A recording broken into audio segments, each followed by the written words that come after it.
problem, I will call. It's a mess. And because this is what perhaps they are trying to pitch in. The Sanskrit term for universal is jati. Exactly. Yeah.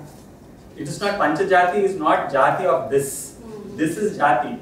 That's what I'm asking you, can you define class and universal once again? Exactly, please translate it, this is jati. Panchajati is this. And just to draw a parallel, Panchajatis are kind of 3s and 4s and 5s and 7s and 9s. Something very similar, someone also comes up in West, someone to the eminence of Pythagoreans, their disciples. They speak with something called 5 things of world. World come into reality because of these 5. So if you just look at this term jati, this itself can be analyzed from multiple directions. Like this word we find in many places, like in music we find jati, in so-called caste system we find jati, what is your jati we say. But technically what is your jati means, it is, jati means birth. Jata. Jata, that also, so it does not necessarily mean that a bloodline or a lineage or yeah. A class. Yeah, it can be a class or it can be a birth. Other way around, in music, wherever jatis are there, either they can be a class or they are speaking of birth. This is one thing from which everything is born. There are ways to read these terms. That's what repeatedly. Yeah. So from all angles one has to look. That's why any system before one learns, like Arvindanji said, any Shastra in India you learn before that, first you learn Vyakaran. You have to learn Vyakaran, and particularly if you are doing philosophy, after Vyakaran you have to learn Nyaya. Whichever school you are subscribed to, you can be Advaitin, you can be Visishta Advaitin, you can be Shaiva person, whoever it is, you have to learn Nyaya. Vyakaran means nomenclature. Grammar. Panini Shastadhyaya. So minimal, that's a minimal thing, you have to learn Vyakaran so that whenever you are reading any text, be it of any subject, be it of any Shastra. Why do you think we should learn grammar? To make sense of these alphabets, no? Or to put them together. No, wait. Exactly. Please, can we help us to be a little more there? Is that if you're reading dance, what is the alphabet of dance? Constituents. Yeah. No. See, what he said is little extract ourselves from this particular instance and little more extent. Reading dance. Look, I'm inducting a child. I'm sending her to knowledge of dance. Leave alone dancer, whatever it is. Now, the first thing he says is learning the grammar. Grammar money, he gave us 3 things, no? 3 constituents of grammar. Alphabet, sentences. No. Can you complete the 3rd thing? Completely. He never said just roots. No, he said you need guidelines. Make the alphabets into But they are not light. They are very precise.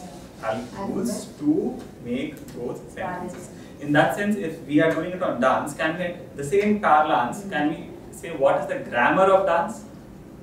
Then there is something called alphabet you will be questioning. There is something called the tendency of sentence you are questioning and laws of making it. Am I right? Then now we will question what is an alphabet? What is that which qualifies to be called an alphabet in any given medium? Any given medium, be it music, be it dance, what qualifies to be called an alphabet? It is not Aramani. It is not, no. No.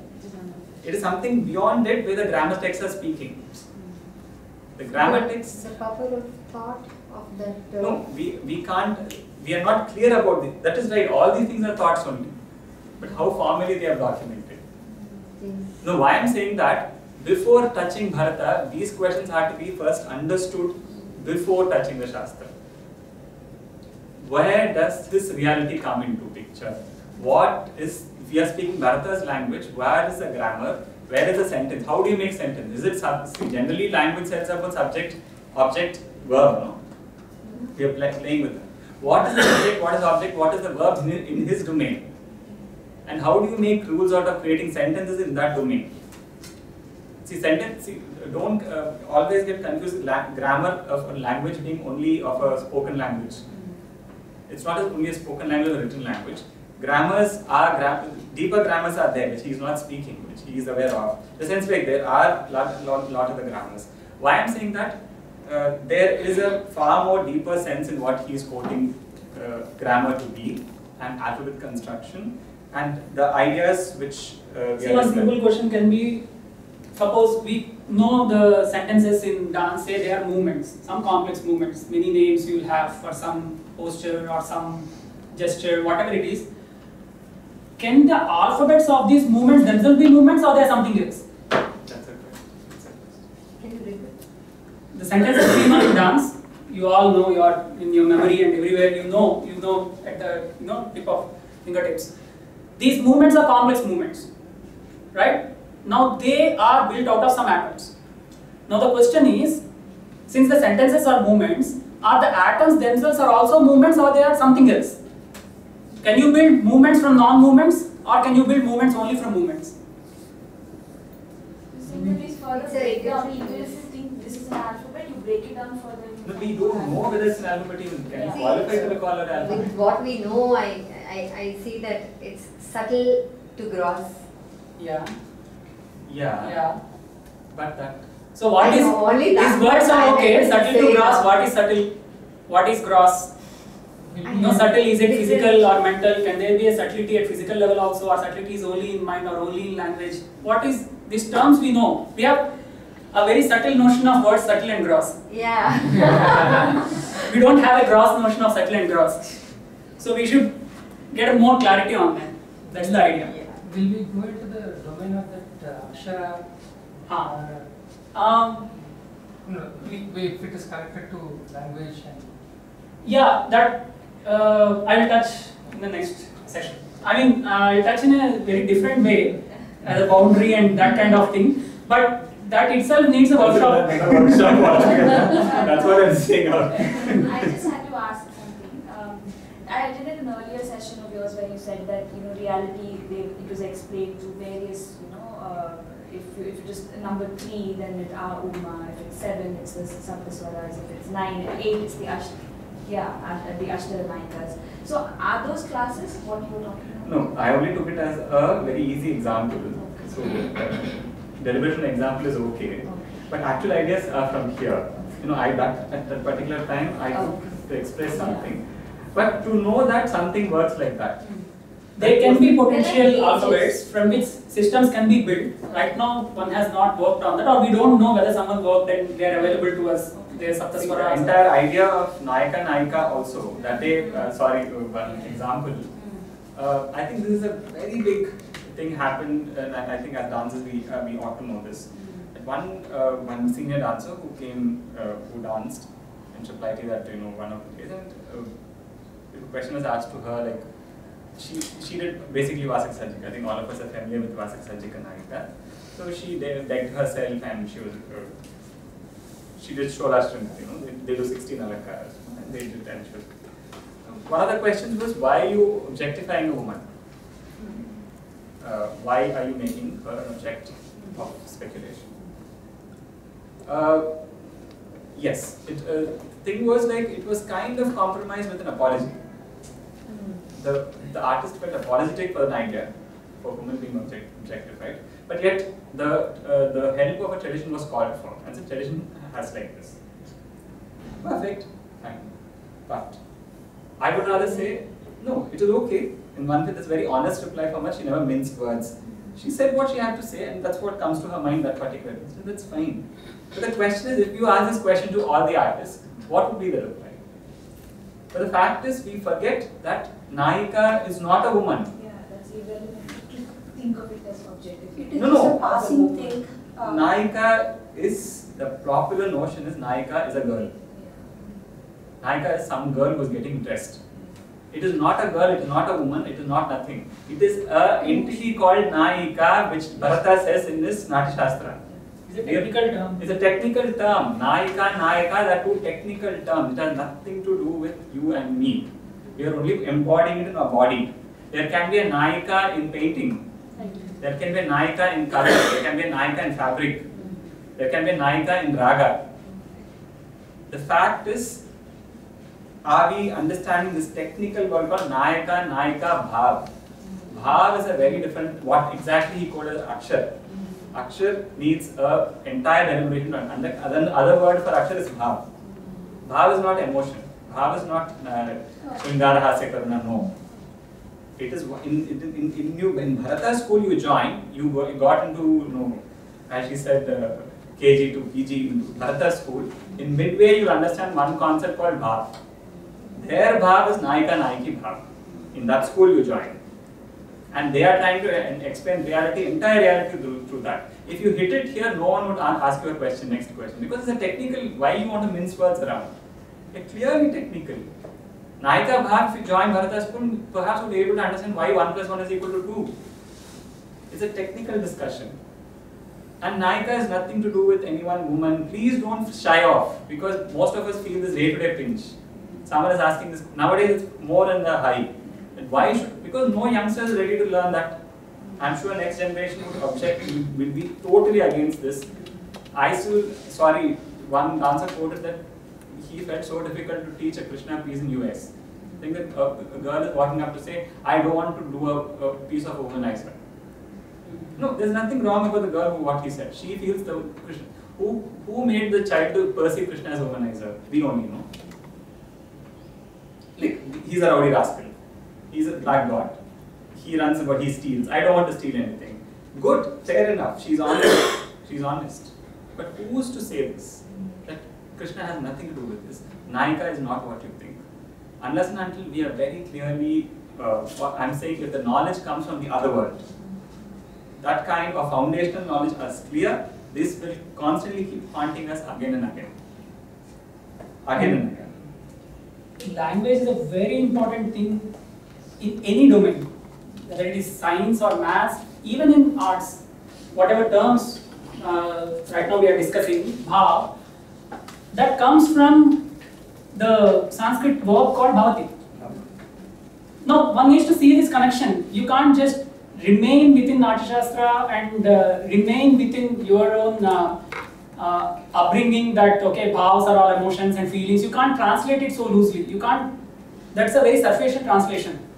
First of all, do we even know what emotion is? Suppose we say emotion. Do we even know how emotions work? Do we even know the difference between emotion and feeling? Do you even know the difference between emotion and thought? Is there an emotion when you are thinking, or is there an emotion when you are imagining? Is there a difference between thinking and imagining? Thinking and memory? We don't know these distinctions, but we use these words left, right and center. And we translate them very easily. That is the problem. We don't take language seriously. Language in any domain, if you are doing something serious, language has to be given that seriousness. And particularly classical languages like Sanskrit or Greek or any of them, they are so rich. Why are they called classical? Not because they are age-old things. Just because something is old, even our grandmother is old. We don't say that classical people. Just because you are old doesn't make you classical. There is something more than that. Classicalness is every word in this language is conceptually rich. You just analyze that word will tell you a lot about its object. You need not look at the object, you just look at the word, analyze the word. It will tell you many things about the object. Some instance which we discussed many times, like there is this example which Professor Naujati gives. He says Darvesh is there, na? Where they just keep rotating continuously. That's the only thing they do, entire performance. That's one dance form and practiced in Iran, where they flowing robes, long. It's called Darvesh. Yeah. So, yeah. So Professor Naujati says that dance form is a way of linking khud to khudai. That is what they are doing. They are not performing for you. They are performing for themselves to link khud to khudai. Now the interesting thing is, you look at this term khudai. It is nothing but a transformation of the word khud. But khudai means for God. But if you look at the word khudai, it is actually telling you something more about God than just God God. If you analyze the word God God, you will not get any information from that word itself. But if you analyze the word khudai, it is actually saying it is like selfness. Right? Khud is oneself, khudai is like selfness. So in Telugu we say Atma Paramatma. Those are different words. They will have a different meaning of God again. Paramatma as God will have a different technical definition than Khudai as God. Bhagavan as God has a different meaning. So, I'm giving an example to say classical languages, one of the distinguishing features is the analysis of the words themselves gives you a lot of information about the objects they are pointing to. Like metadata. Yeah, Like it. yeah, metadata is encoded in the data itself, a lot of it. Yeah. Or suppose you take this term called Manushya. Yaska has given an etymological definition for that. Manushya means Kasmat Manushya. He asked Manushya Kasmat. Answer is Matva Karmani Sivyanti. That is Manushya, which means one who stitches actions after meditation. Meditation, thinking. This is the definition of man, Manushya. Now there can be other definitions. We can say who is man? Aristotle says he is a rational animal. Someone else may say man is a selfish being. Someone else may say man is someone who can imagine. So there are different definitions of human. Who can think? Who can think, who can imagine, all these things. But this is one of the definitions which is saying man is someone who does actions after thinking. This is one definition of man. You are capturing man like that. But this is well captured in the word itself. You need not say an elaborate statement, man is someone who does actions after thinking, and then give a separate name called man. The word man says nothing about it. You have to put it in a sentence to say what that word means. But Manushya need not require a sentence. The word itself tells you what that object is. And it's beautifully said, stitches. Stitches. So we do stitch every time. There are joints of reality around which we stitch. We keep thinking. There are hundreds of decision-making processes happening every second, and we decide what action to do, what action not to do. Even Gita says you cannot never not do an action. That is also another action. No action That's what. also. So that fits perfectly in this definition. Man is someone who acts after meditation. He has to act. He cannot not act. That is one thing. Another example is say Bhagavan. That is one definition of God. That is describing God in one particular way. Bhagavan actually says it is an entity. Right now we don't know God. Whenever we use this word God, it's already an overloaded term. We get a male anthropomorphic image of God. Someone having a beard, someone having white robe and sitting there. That kind of thing, whatever it is, but that is overloaded. So let's not use anthropomorphic terms. Let's just try to be neutral in the sense it is an entity with some properties. So Bhagavan is an entity which has 6 positive attributes and An means no negative attributes. Bhagava, each of these letters stand for two properties. Ba is Jnana Shakti, Ga is Bala Aishwarya, Va is Virya Tejas. So Bhagavan is any entity which has these 6 qualities and no bad qualities, that is Bhagavan. Now this Bhagavan is very different from Advait Brahman. That is Nirgun. This is Sagun. Now this is exactly why you called Bhagavan Adi Shankara, Bhagavan Ramanuja, Bhagavan Ramakrishna Paramahamsa. So Bhagava is you qualify them for those qualities. So just because that God also qualifies this quality is called as Bhagavan. So, The other one you said is? Advait. Nirgun is Brahman. Brahman. Brahman. So you see, Visishtadvait people, they say they interpret the Nirgunatva of Brahman in a different way. Advait basically says Nirgun Nirakar. Brahman is Nirgun Nirakar. No gunas, nothing, no attributes, nothing. That is the definition or characteristics of Brahman, who is God and all those things. Visishtadvait says, no. The word Nirgun there is not meaning that he doesn't have any gunas at all. It only means he doesn't have any negative gunas. So he has gunas, but he doesn't have any negative gunas, hence he is Nirgun there in that sense. So the same word is interpreted differently but technically, very technically, and with this different technical interpretation you build an entire system. That is why for Gita you have tens of commentaries. It is based on this Prasthanatrayi, Gita, Upanishads and Brahma Sutras. You got all these schools, Dvait, Advait, Visishtadvait, all these schools are commentaries on the same set of texts.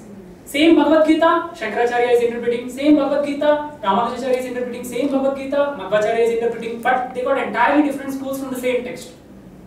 It's because that language is so dense that you can read various things from that, but it's not an arbitrary reading. you are reading the entire text. If you read one word in a particular way, all other words reading should be aligned with this. If you can do that, then that is a good system. Every system is coherent in itself. You can't just, okay, I will read Bhagavan according to Visishtadvaita, I will read Brahman according to Advaita, I will read Buddhi according to Sankhya. You can't do like that. Every single word you have to read according to one system. Sorry, 1 minute. This is exactly what it requires us to read Natyashastra. We have lost that technical glossary to read Natyashastra. Let us be quite honest about it. The only available commentary to us is from Kashmira Shaivism School, which is from Abhinav Gupta's. Leftover is little here and there, Sri Shankuka, Bhattalolata, Bhattanayaka, some of them are leftover riffraffs commentaries we have. But the compiled, whatever one commentary we have is Abhinava's. Abhinava lived as late as 10th, close to 10th. Bharata is old. And there are multiple commentators we don't know also who existed who did it. So Natyashastra is totally only from one perspective called Kashmira Shaiva's perspective, what we're currently reading. So that's why exactly this would say that what Bharata's school was, because he refers to two other masters, Adi and Vriddha Bharata, we actually don't know, their texts are not available. So, but their text had to be come from, if at all you are trying to design a complete system to open this Natyashastra, we have to sit, work out certain parameters, then open the text. There are people who have worked with Vaisheshika viewpoint and they worked also. That much we have to say. They have done it, some work has been done. To say this, having this closeness of doing Natyashastra or something, people have also tried to, they would have had some Jain texts and Bauddha texts on Natya. This is inevitable and it was the order. Because why we say this, if not for such a text, Chirapathikaram would have not been possible. Chirapathikaram was written by a Jain monk, you should not forget it. He clearly says Arangetrukalam and Kadadakadai, the two main chapters in Chirapathikaram. He clearly deals with the metrics and parameters which goes into enhancing. But the only point is they are not supposed to be read word by word into meaning in Tamil. First we have to know the glossary meaning, what content the Jains were approaching the idea of Natya, because their idea of Natya would have been far different from Bharata's school. Bet, we can bet it and we can also argue on it. Why? This is exact same thing of idea of Bhagavad Gita. Bhagavad Gita, same technical things be read in different schools. Something like this also happened in the past. We have to have all these ideas before even approaching a text. That is the idea That's of what you call it grammar. Yes, in a way so, because you are going to be developing your own grammar to approach a text. Classical text reading is a method. It's a reading frame. It's a frame through which there is a way you are approaching. Bhagavad Gita is common, but in what parameters are going to take on. But that should be, as he rightly pointed, there's a grammar and there's a completeness, there's a logicalness to it. You test all these things threadbare, then take that lens and put onto the text. And then you magnify that and you keep elaborating on it. First, that should be foolproof. Because we don't have that foolproof lens with that to learn Natyashastra, we are groping. See, that is the idea of sutras. Sutras are like very, encoded capsules. One has to elaborate them to really understand what they are saying, and hence we have commentaries and commentaries over commentaries and so on. We have Panini Sashtadhyaya, which is 4,000 sutras, then we have Mahabhashya, which is a commentary on that, then we have further commentaries on Mahabhashya. Any text you take, any philosophical text, even Natyashastra has commentaries, Bhagavad Gita has commentaries. So, whenever we are reading a text, say particularly sutras, both the text itself as well as the commentary itself, any text for it to be called classical, it should have something called Ekavakyata. Ekavakyata, which means it's like entire text can be condensed into one sentence. That is one way of looking at it, or there are multiple ways. Entire text can be condensed into one sentence, that is one way. Other thing is, all these sutras are coming together to weave one single cloth. It's one fabric. You can't have first chapter as one fabric, second chapter as one fabric, and so on. No, sorry, 1 minute. Why do you think he used the word fabric here?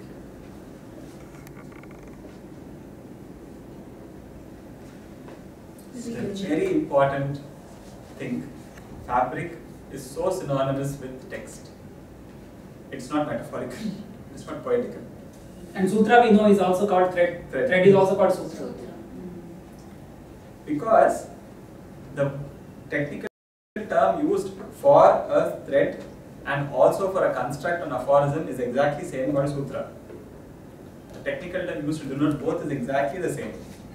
The tendency of a fabric and the tendency of a sutra, what once Navajyoti sir said to us, was amazing. That there's a point you're trying to analyze, and there's a thinker who's from that point, from point A, you're analyzing point B. Then the end, he made a very valid statement. The entire universe bends itself and connects these 2 points of understanding, and that connection established is called a sutra. You find the entire world and universe within that line. It's a very deeper inquiry, this thread of establishment. That thread establishes because of folding. He gives many different terms to it. He calls warping of time. He gives many examples there. The folding is so important. That it's a query of the universe. It's not just you and me. I hope we know that Natyashastra starts with 5 questions. It's starting with questions. It is not a complete Shastra. That's why Shastris, when you say some Shastri, they don't read Natyashastra. Shastris of India, no. They don't read, because they consider Natyashastra not a complete Shastra, because it is a Samvada. It's just a Samvada being documented. But we know it starts with questions. There are a group of people who approach Bharata during the intermediate gap, and they asked some questions. Answers was the Shastra. In that sense, it is a Shastra in that sense. There is sutras, there are threads being connected. That's why in Tamil it's called Nool. A text is called Nool. You know? Nool means thread. So that Ekavakyata has to be maintained. That's the internal coherence of the text. If there are internal contradictions, then that is not a classical text. Or there may be seemingly internal contradictions which are not really contradictions, which commentators would try to resolve. That is why commentaries are written. So that is a system in itself, and that has its own truth. So there is a truth within this system, there is a truth within that system. The internal coherence of that system is its truth. So there can be multiple coherent systems, and each one has its own truth. But when you look from outside, these truths may seem contradicting to each other, which you should not. You should stay within that system and then look at the system. There is a nice statement in a film: if you stand for nothing, you will fall for anything. So you should subscribe to one system at least and then judge other systems.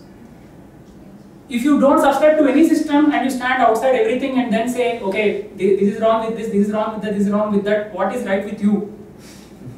Nothing. So even when any text you are reading, any system you are discussing, with all debates, we know there were great debates between 2 schools of philosophy or any 2 ideas of thought, and in every debate the maximal benefit of doubt is given to the other person. Let me try to make your system as coherent as possible given your axioms. In spite of that, I am unable to make it coherent, which means there is some fault at the base itself. There is some fault in your axioms themselves. So this is the problem with your system. There is an internal contradiction. That is the problem. That is a valid objection to that system. You can't just say, no, I don't like this, so you are wrong. That's not an internal objection. It has nothing to do with your liking or disliking. Sorry, what he says is a valid documented thing in Indian argumentative systems. You document the other man's and give the maximum benefit or doubt to him that he might be right. Only then you don't find inconsistent, then he is wrong. You first itself, you don't put all your cards and say, I am good, I am great, you are nothing. That's a way of arguing. These are not, we don't construct out of nowhere. We are speaking, whatever we are speaking is from the text, documented thing, and they are giving so much of benefit doubt to the other man. When they say Navkar sir vetoed all the Jain monks from Chidambaram, sure, that you would have given maximum benefit of doubt to Jains. When they converted a Jain shrine into a Vaishnava shrine or a Shaiva shrine, the arguments were not initially getting and killing them or something, nothing doing. Maximum benefit of doubt is given to other system, you veto that, you find inconsistency, then you veto that. It's a very, very ethical way of doing. It's very giving all the things. Also, whenever say when two sides are debating and one of them loses, it does not mean that particular system has lost. It's that particular person has lost in the debate. So just because that person has lost, you cannot veto that this system is wrong. Yeah. Someone else who is better than him may defend that system better, who understands the system better may defend. That's a different thing. So debate is always between two people and their understanding of their respective schools. It is not that school itself.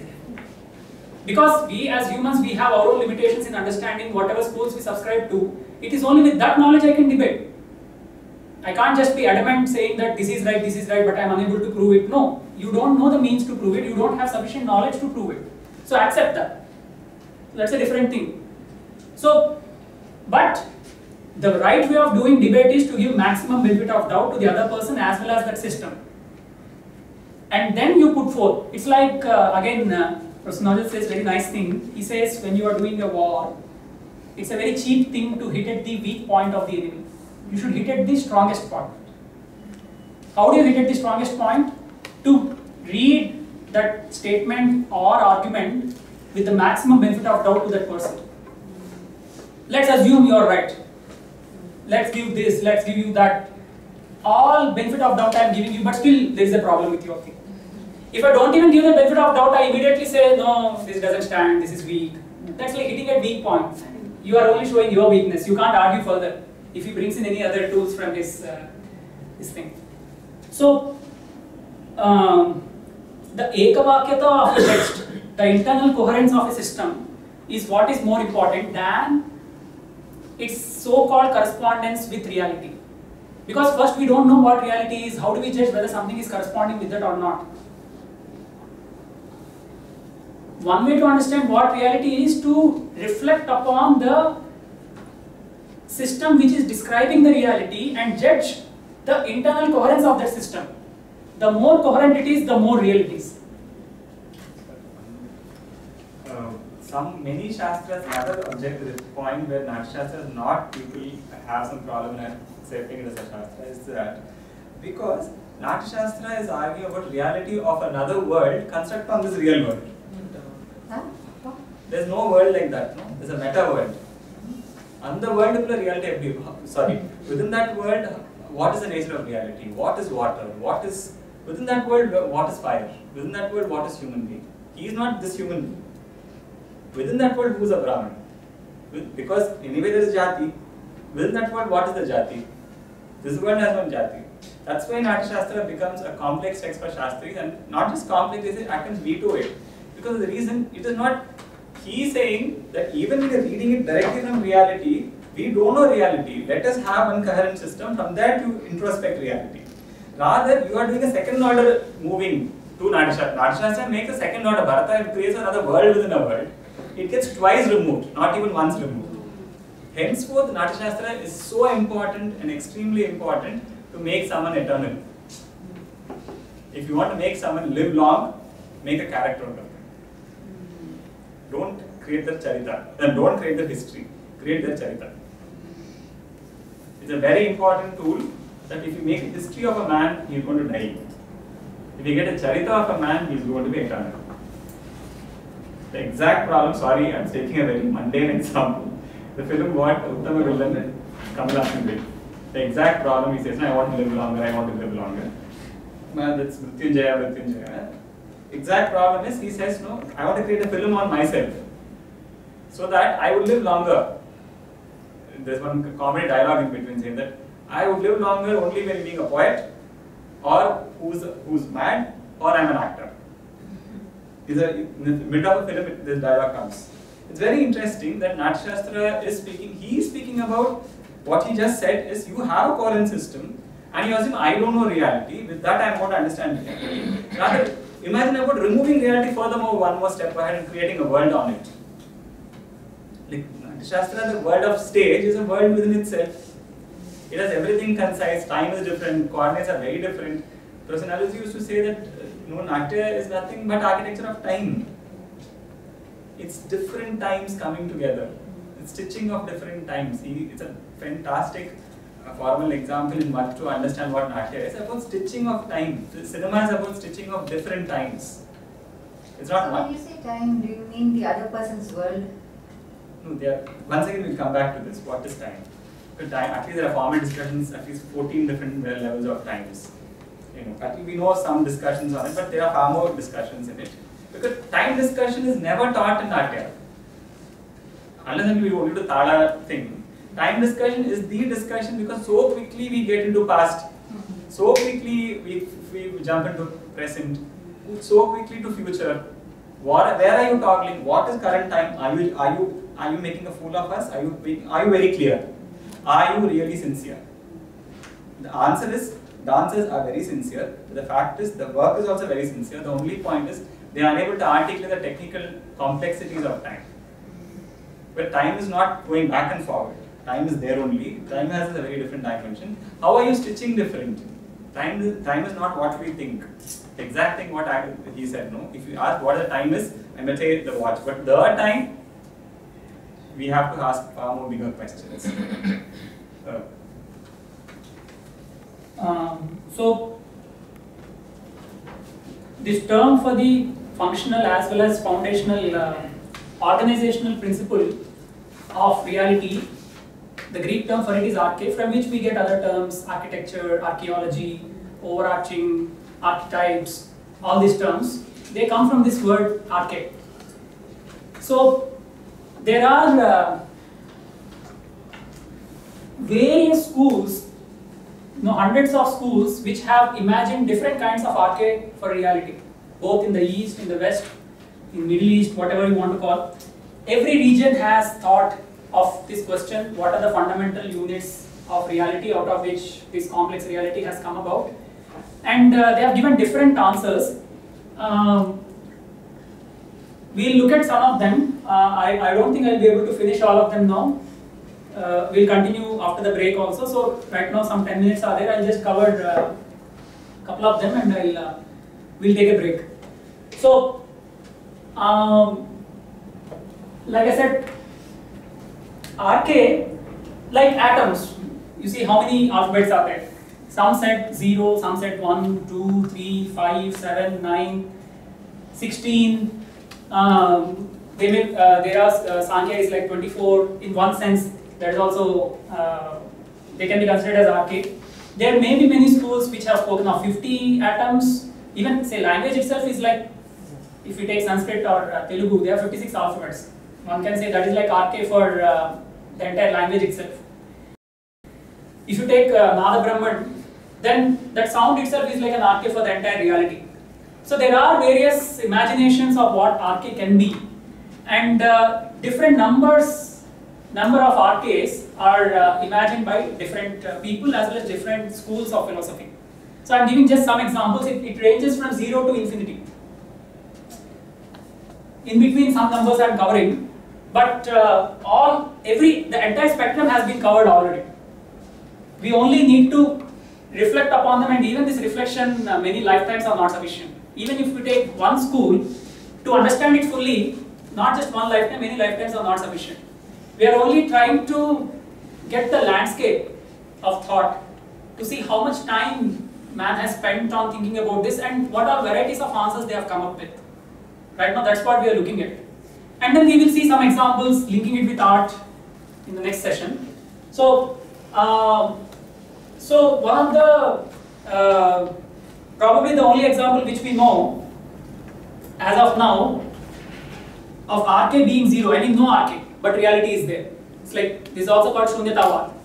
Nagarjunacharya, we know the celebrated Buddhist scholar who stayed here near Nagarjuna Sagar.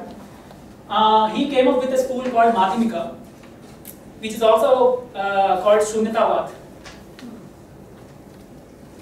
In fact, this is a very complex thing. First of all, among all philosophical schools in the world, whatever variety are there, almost all those varieties can be found in India itself. And within Indian schools, almost all those varieties can be found within Buddhism itself. So Buddhism itself further divided into so many sects. There is a realist school of Buddhism, there is an idealist school, there is a Shunyatavad school. There are many schools of Buddhism who explain reality very differently. Every school is very different from the other school. And this is one school, it is one of the most complex. Actually, Buddhist philosophy is probably the most complex philosophy, most counterintuitive and complex to understand in all philosophies, Western, Eastern, all those things. And again, within Buddhism, this is the most complex philosophy to understand. How did something come out of nothing? That's a very complex question. So, it's as complex as the concept of zero. What is zero? When you put an additional zero, how does it get a non-zero value? Value increases, right? Zeros are so important. You can't just say, okay, I only remove zeros, you take this check. You can't say, give me zeros. You say, give me zeros. You can't say zeros have no value. No, they have. But how zero adds a value, we have no idea. Zero is so enigmatic concept. What is zero? Even numerically as a number, it's such a complex thing. And imagine one is building a philosophical system on zero. Mind-boggling. So, we'll come back to this a little later because it is very complex. It's easier to understand 1, 2, 3. These numbers are more easier than 0. So, I'll just touch upon these, and after covering all these, we'll come back to 0. Now, there are schools which consider there is only one arcade. Now, when they say one arcade, again this needs to be read very specifically. What do they mean by one? Do they mean that there is only one type of arcade, or do they mean that there is only one particular arcade? Suppose I say there is only one being in this world, that is human. It may mean there are only human beings but many humans, or it may mean there is only one human being. So this is the difference between type and token. Is there one type of thing, or is there not only one type but only one instance of that type? Only one. So given these two differences, there are these schools which say there is one type of arcade but many instances of that arcade. So type is one but tokens are many. It's like we give tokens, no? All tokens are of same type but number of tokens are many. We are all carrying same type of token, but if my token is destroyed, yours will not be destroyed because yours is a different instance. It has independent existence. It's a different number. But all of them are of same type. That's the idea. So Democritus is the first one who comes to our mind when we discuss this arcade being one. He said atoms are the fundamental organizational principle of universe. It is atoms which come together. Like it's very close to modern science. In fact, even scientists, whenever they speak of history of science, they sort of say, okay, the idea of atoms existed in Greek philosophy in ancient Greek times. Democritus was the first one who spoke of atoms. His idea was that everything is made up of atoms. Material, non-material, mental, all aspects are made up of atoms only.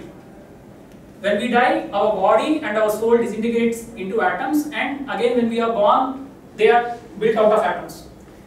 But he spoke of only one kind of atoms. They are not like atoms of chemistry where we have 130. Acha, food has come? 130. Okay, fine. So, he is speaking of one kind of atoms, unlike chemistry where we speak different kinds of atoms, oxygen, hydrogen, carbon, all these things. But he spoke of only one kind. So, he said atoms are differing only in quantity but not quality. And atoms differ only in degree. They are of different sizes and different shapes. He said some atoms have hooks so that they can hang on to each other. Some atoms have teeth, like gears have teeth so that they can fit onto each other. That's how atoms come together to form wholes.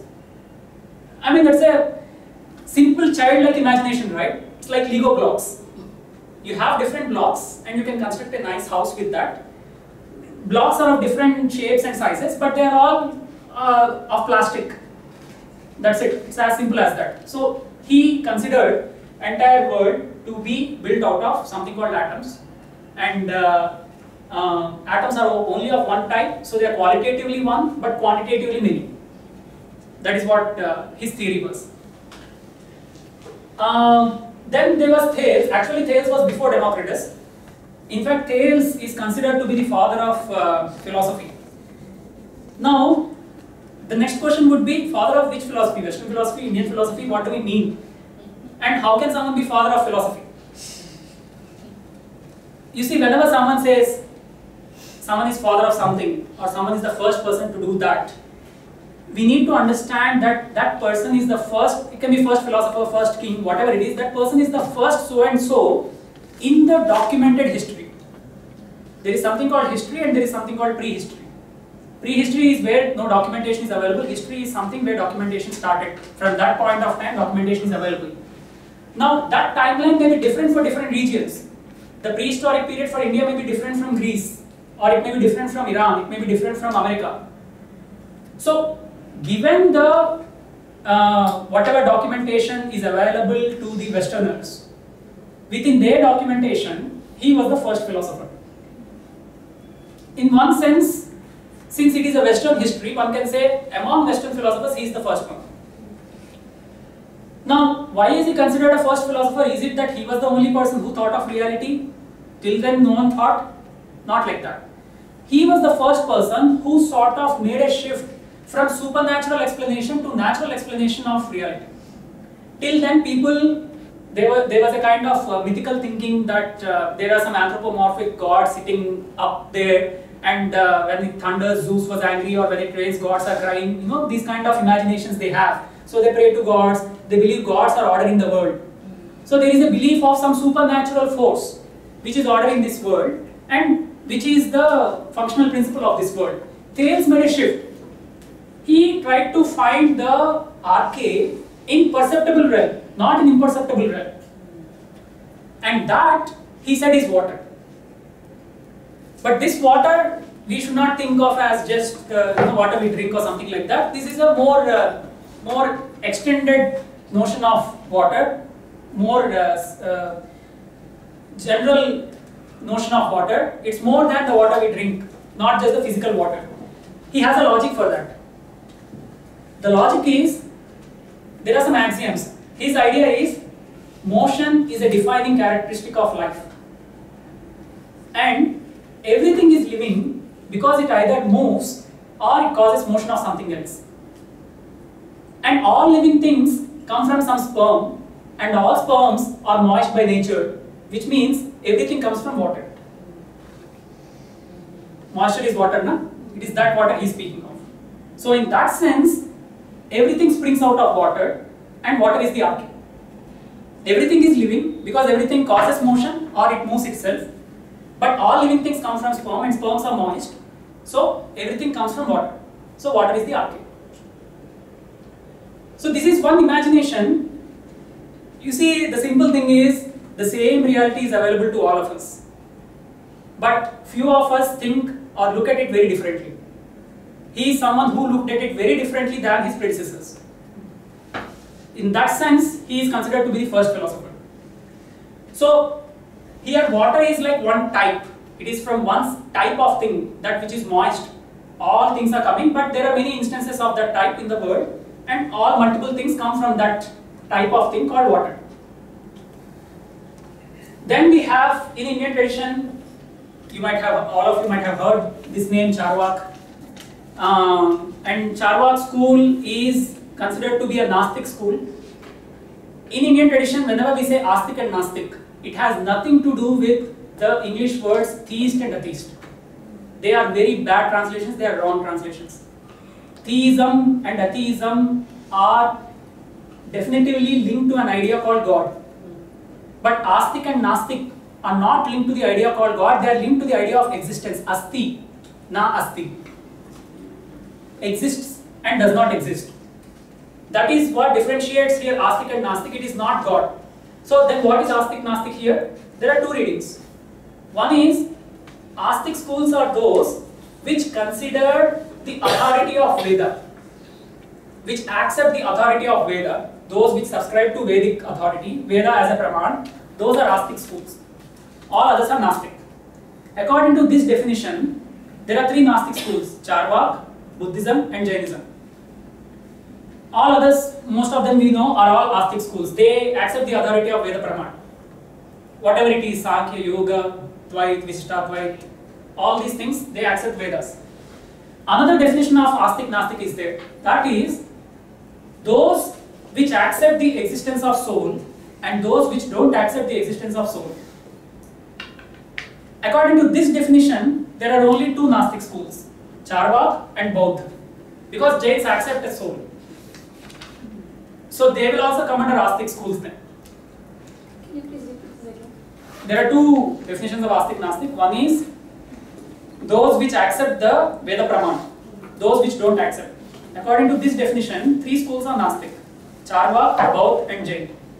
Another definition of Astic Nastic is Asti, soul exists or not. Those which accept the existence of soul, those are Astic. Those which don't accept the existence of soul, those are Nastic. According to this definition, only two are Nastic: Charvak and Bauddha. Jain is Astic because they accept soul.